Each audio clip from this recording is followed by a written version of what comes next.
Hey, Bruce here. We're going to do a review on these squares here, woodworking squares. One thing, I'm a welder fabricator, so I do a lot of stuff with steel.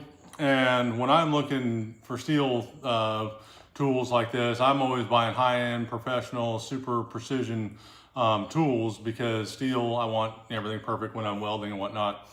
So naturally, when I'm doing woodwork, I would do the same thing. I've seen some plastic ones of these type of things, some HDPE type, and they may work okay, but for me, what sold me on these was they looked like, until I got them, I can verify it, that they were nice, thick, heavy duty billet aluminum squares.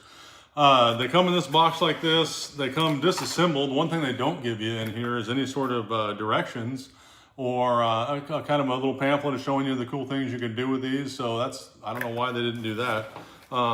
For most of us that use this sort of thing, you really don't need it, but I think that would be nice, especially for somebody using these for the first time. But anyway, one thing I wanted to immediately check was square. Now this is my speed square I use for welding. So welders, you'll always see they cut the corner off their speed square so they can go over the bead. So this is the one I grabbed. And these things are not only perfectly square, there's not any daylight in between there at all. So, as far as square, they're perfect. The build is beautiful. Again, you have these billet aluminum clamps that go in here like that. So you drop this in the hole and you can just clamp your board to that.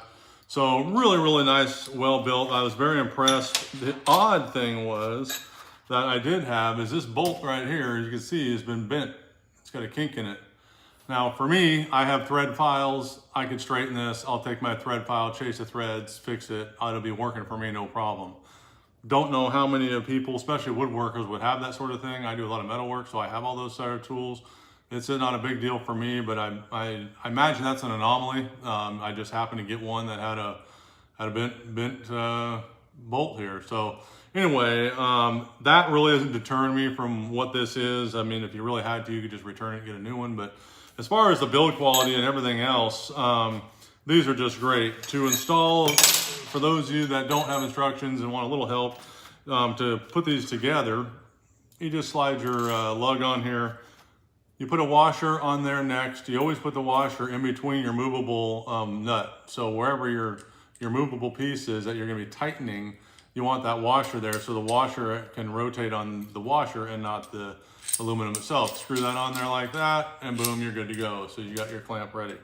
So that's how you do that. Very basic setup, very well built, super impressed. Definitely recommend it. Again, the bent bolt, probably just an anomaly. I'm not really worried about it. I'll fix it, but I'm sure they would just take care of you, no problem how I'm replacing that anyway. So anyway, I definitely recommend the product, and I hope this video helped you. Take it easy, bye-bye.